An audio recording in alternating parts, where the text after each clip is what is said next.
அனைவருக்கும் வணக்கம். நான் புதுச்சேரி பிரதேச காங்கிரஸ் கமிட்டியின் மேற்கு மாவட்ட தலைவர், தகவல் தொழில்நுட்ப பிரிவு தலைவர் பேசுகிறேன். வருகின்ற 2026 சட்டமன்ற தேர்தலில் புதுச்சேரி மாநிலத்திற்கு நல்லாட்சி அமைந்திட புதுச்சேரியில் காங்கிரஸ் தலைமையிலான ஆட்சி அமைய வேண்டும். காங்கிரஸ் திமுக இடையே சுமூகமான உறவு நீடித்து வருகிறது. சமூக வலைதளங்களில் திமுகவை சார்ந்தவர்கள் தவறான கருத்துக்களை பேசி வருகிறார்கள். அது கூட்டணி தர்மத்திற்கு எதிரானது, அது ஆரோக்கியமில்லை.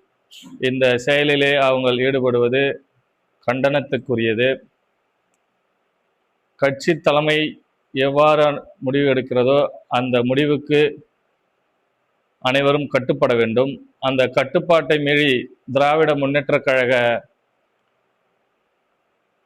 நிர்வாகிகள் தொடர்ந்து சமூக வலைதளங்களிலே வதந்திகளை பரப்பி வருகிறார்கள்.